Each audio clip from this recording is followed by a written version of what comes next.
But first, Elkhart's RV industry is booming right now. Production is high and sales are good. But is it coming at the cost of worker safety? ABC57 spent months investigating one local RV company after it was hit with thousands of dollars in safety violations. For almost a year, I've been poring over stacks of inspection reports and talking to several current and former employees from one RV company. What I found paints a picture of a fast-paced culture filled with alleged drug use and lax safety practices, all proving to be a dangerous combination. In the last few years, the Elkhart RV industry has come soaring back to life after sinking deep into the depths of the 2008 recession.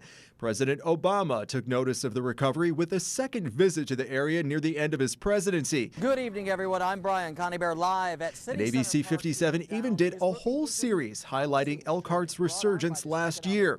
Demand is so high, many RV manufacturers are offering highly competitive packages to potential employees to help increase production. But in that rush to meet demand, worker safety seems to be falling through the cracks at Forest River. We spoke to several current and former employees who shared those concerns. Many declined to speak on camera out of fears of retaliation. One former employee did agree to speak on camera if we hid his identity out of fears he would be frozen out of the industry for speaking up. We confirmed his employment through an old Forest River pay stub. If someone were to say, what's it like inside that plant, how would you describe it? Fast-paced. The company has a 3.2 rating out of 5 on Indeed.com, a website that allows current and former employees to review their employers. Some call it a great place to work, while others say there are problems. One thing almost every worker agreed on, the fast pace. That pace inspired by the piece rate one former manager told us about.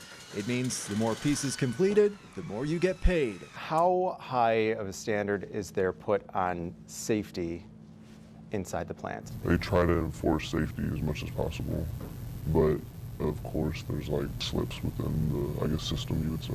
Those slips drawing the attention of the Department of Labor, the company showing up in a 2017 annual state occupational report as a significant case due to excessive injuries. According to the report, in the first 9 months of 2017 alone, there were 9 fingers amputated, a fractured pelvis, and multiple foot fractures.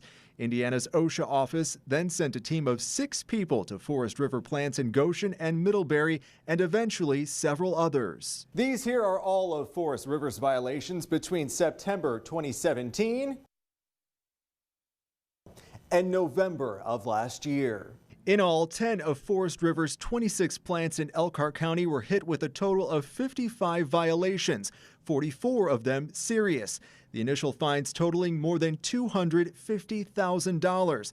To compare, during that same time period, only 4 other local RV companies were hit with safety violations.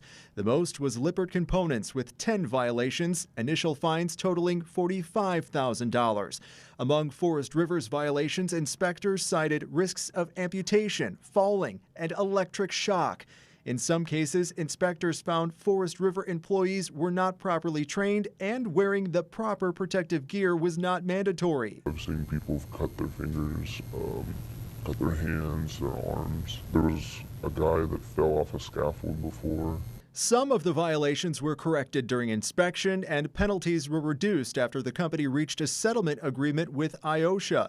We requested a sit-down interview with IOSHA, but instead were given audio clips explaining inspection protocols and how employers can correct violations. An IOSHA settlement agreement requires that the employer do more to address worker safety and health in its workplace than just simply pay the penalty associated with a violation. Part of one of those agreements was to take part in IOSHA's InSafe program. The mission or the goal of this program is to help them identify opportunities to essentially improve worker safety and health and help better ensure compliance with IOSHA regulations. But the violations and injury reports did not stop there, continuing to come in through most of 2018. Paramedics were called twice to the company's Starcraft division in 2018, one of the locations hit with repeat violations. 2,367 Century Drive, that Starcraft, for a 50-year-old male, county unconscious, breathing. He had fallen approximately 12 feet, struck his head, possibly suffering from a concussion. 2367 Century Drive. Listed at Starcraft. Offers a male in his late 50s, semi-conscious, breathing, has 2 deep lacerations to 2 different fingers. It's not just happening in Indiana. Forest River has received violations at plants in 4 other states. According to OSHA documents ABC57 obtained, 33 of the violations were serious, the fines totaling $132,000. Workers we spoke with say it's not just lax safety practices, but a widespread culture of drugs. Is there drug use happening at the plant? Yes. According to the company's code of conduct, quote, Forest River is a drug-free workplace. We will not tolerate drugs or alcohol or people under the influence of drugs or alcohol in our workplace. Workers tell us that's not enforced. I never personally experienced anyone get talked to about drug use. Some of the job reviews on Indeed echoed that statement. One former employee from Goshen posting, the plant I was in was full of drug use.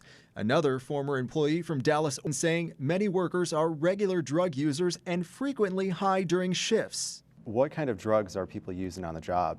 Pills, marijuana, cocaine, and probably meth.